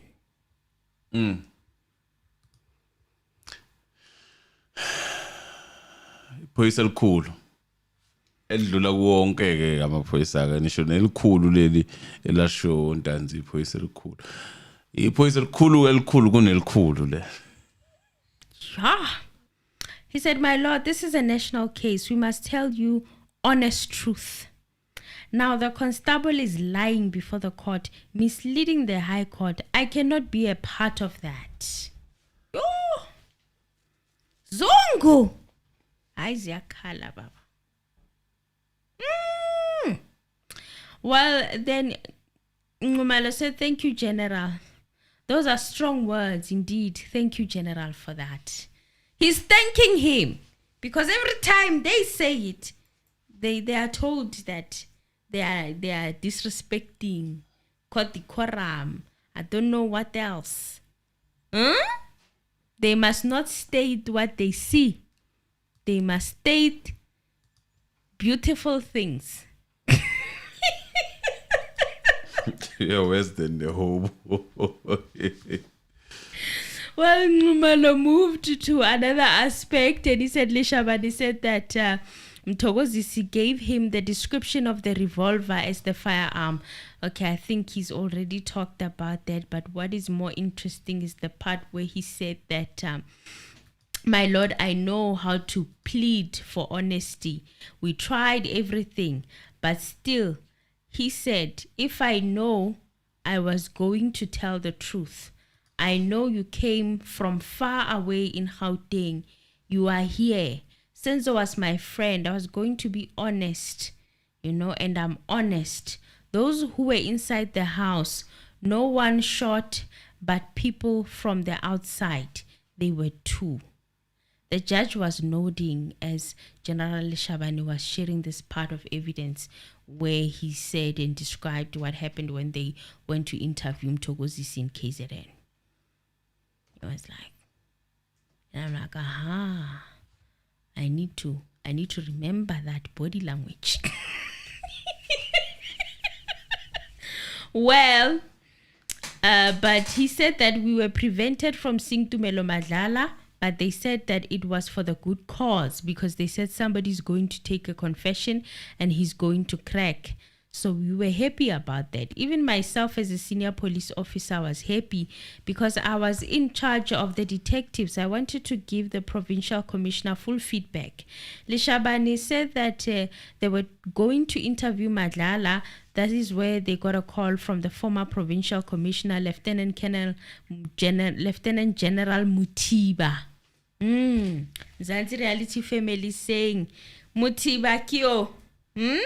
Bari Mutiba, Mzansi Reality Family, who said that the NPA are saying that a captain is going to do the follow-up. Please don't go to Tumelo Madlala. So we drove back to Gauteng and we never saw Madlala, especially because I left in 2016. Till today, I never saw them. I don't know what happened with the issue, and that now he was about to tell the truth so that one of those who remain behind will answer.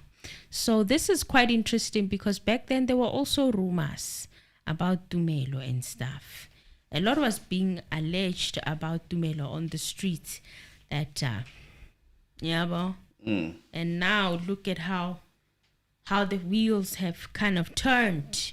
And then Ngumalo said, "You did not interview Miss Kelly Khumalo and Miss Zandile Khumalo." Well, General Leshabane said, "No, the team, one was Captain Twala. I think he's now a Lieutenant Colonel, Brigadier Mudise, as well as the other team. Myself, I was not there. I said they must go there. I had sent them more than 3 times to go and interview them until they came back to say, you know what, we have tried everything, so we cannot carry the case there. Because I wanted, even me, I thought I must arrest those who were in the house." So the general is telling us that even he Even he wanted to arrest the people that were in the house. He said if there's proof that they did not get it, so by going to KZN, I thought the best friend would be honest and tell us the truth. But my lord, I was convinced that 2 people went in there. So Nxumalo referred him to Warrant Officer Amanda Steenkamp's affidavit and stated that the defense was going to be calling this witness. So on Monday, the 29th of October 2014, Warrant Officer Steenkamp had written in an affidavit that she was accompanied to interview witnesses. The first person to interview was Miss Kelly Kumalo, and Miss Kelly Kumalo said that one of the suspects, Suspect A, was armed with an old black revolver. Even Kelly said it. And then Nxumalo now listed all the people that had written a revolver in their statement. This interview occurred almost 3 days after the incident. In 2015, Mthokozi Sithwala is giving you the description that one of the intruders was carrying a .38 special revolver. Leshabane said that he could remember the month, and then in the affidavit of Mr. Longetwala, he also gave a similar description that one of the intruders had a .38 special revolver. Tumelo Madlala also gave a similar description in one of his affidavits that one of the intruders had a .38 special revolver. He also mentioned it in court. Leshabane said that in his career he has been an investigating officer in 1984 and as well as 1996. He had been a branch commander from 1996 to 2000. So he is well conversant with police investigations. Leshabane said that it is his speciality, in fact. He has also been a station commander 2008 at Ivory Park and also in 2010 at the Alexandra Police Station. Towards the end of the year 2010, he was at the station commander at Tembisa Police Station. He has also done docket inspections a lot. So it was when he was, a lieutenant colonel, so brigadier, and also said he did the investigative work as a general as well. So Nxumalo said, I just want to get your views on this. A firearm is recovered, it is found, and it is sent to the ballistic section of the ballistic science laboratory. Is it correct that when it arrives there, it's supposed to be registered? And Leshabane said, yes, that is the only way we can crack the chain of events.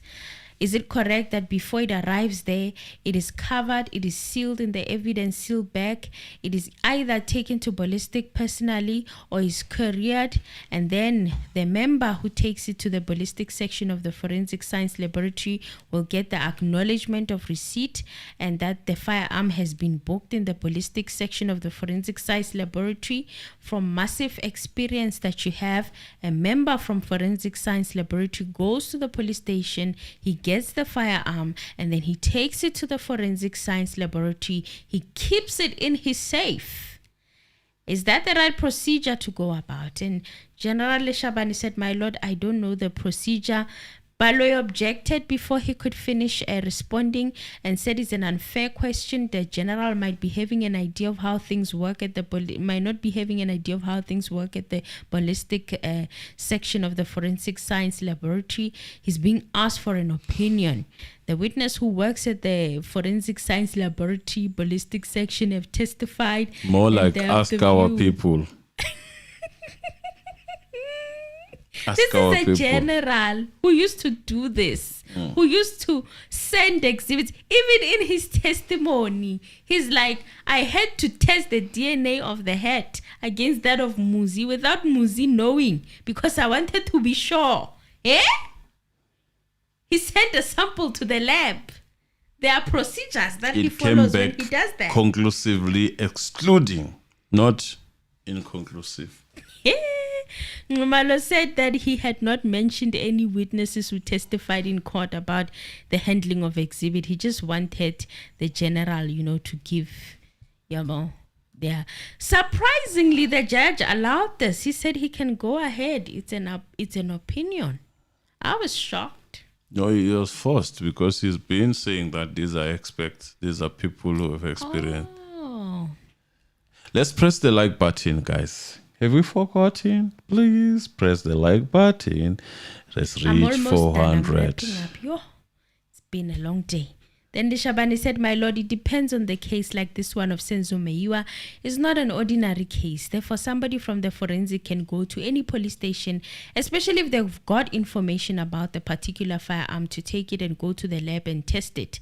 As long as he booked it from the same station, and when he arrived there, he also booked it in, there's no problem. And then Ngumalo asked, is it correct that after the firearm arrives at ballistic science lab, it is thereafter allocated to a specific member who is going to conduct the ballistic test and prepare their points? And Leshabane said, yes, it's possible as long as they are qualified to do that. Then Ngumalo said, we are on the same understanding, General, but that member has been to that police station. He gets the firearm. You say in the SAP 13 of that police station, he must state that he booked it out to the forensic science laboratory. And when he arrives there, he must also book it in. And Leshabane said, yes, normally they book it from the OB entry and also the SAP 13. Well, Leshabane, they grow legs, these ones of today in this court. They disappear. These ones, when Leshabane, the people photocopy what they want and then they disappear. We don't know where they go. Just before they are taken to where they destroy guns. But see, later. Bring over here. Okay. Mabafika forensic science lab. Ababuki in. Bafaka emalokuzaneni. Emaloka. Abo. Abalindeli ukuthi i-allocate inyi member. Bayazlandela. Bayazlandela. Basithathe. Babuyele naso e-lab. Singene lab, but i-receipt ayikho i-sign yokuthi ibukilwe in. So Ngumalo said, what happens if that member does not book it in and keeps it in the forensic office in is safe? Is that allowed? Well, Leshabane said, that one I cannot comment because I was not there. I think this is where he clocked and timed that kukhulungwa ngomangena la. And maybe he has a soft spot for him, Kwazibani. Oh, yes. So he clocked ukuthi khulungwa ngobani yabo. Let us clock the like button. Press it like you mean it. Press the like button. Ngumalo wrapped it up, and then Mshololo said that she would like to start tomorrow since there was only like 10 minutes left before they adjourned. So she was like, can I ask my cross-examination tomorrow? And the judge agreed, surprisingly. Surprisingly. Yeah, good tough. We are adjourning. The last time he was going to say, go on. No. 1:30. We are adjourning early these days. Good tough, good rife. Hey, kodwa kunzima. Kodwa mina I'm loving it. I don't want to lie. Yo, this is such a freeing time. The shackles are breaking a bit. 20 more likes to reach 400 likes. Yaqaqeka. Because it's been long. It's been a long time. Ake sibonge ke ngani zakwethu. Ake sibonge all is alleged. Everything the is views alleged. on this channel are alleged. Yes. Based on the public opinion. Based on the public opinion. Press the like button. Press the like button, please. Oh, guys, please press the like button, please. Ofethu ke since xolele futhi again today. Yeah, it's late. Late. It's all my fault. But tomorrow, ngizozama, fam. Ngizozama to be earlier. But hey, Let's press the like button. I'm so... 15 more to go. 15 more to reach 400. Press that like button like you mean it. We appreciate, and we appreciate the views that you gave on the other video you did yesterday. Thank you very much, guys. Oh, thank you, guys. And the adverts, I'm sure they were killing you, but they were there. Askisin ngama advert. Ama-advert phela iwo nje asenza ukuthi can you guess Hayi. sirend. Press that like button. 10 likes to go. Hlanjiwe Sibanda, thank you Mam Funeka. Mam Funeka, yeah. Thank you. Sizwe 18 siyabonga. And then Kilebohile, our moderator. Siyabonga. Chukuana, thank you. Thank you, Chukuana. Khosizile, thank you. Thank you. Siyabonga. Sibonga nje kinonke. Shingi, siyabonga. Thank you all the way. Yeah, let's 6 more to go to 400 likes. Spawn, siyabonga nje bafethu. Ntsiki, tsikelelo, siyabonga. Charity Mbonani, thank you. Thank you. Siposethu siyabonga. Noma kweyama. Thank you very much. 4 more to go. Ndanganeni yenda barimini. Ubani manje low exotic deco liberal. Thank you very much siyabonga. Sibonga nje kinonke nasingabashonga, even if we didn't mention you. No holy cows, thank you siyabonga. CKG, thank you CKG. Yeah, one more to go. We appreciate you guys, thank you. And thank you for those who like Lindy where Bembe, thank you. Ngotrinki sibonge futhi naku Ultra Star. Thank you Ultra Star. God bless you. 400 clock. Continue guys pressing the like button. We will see you today. Yeah, today. Today, guys.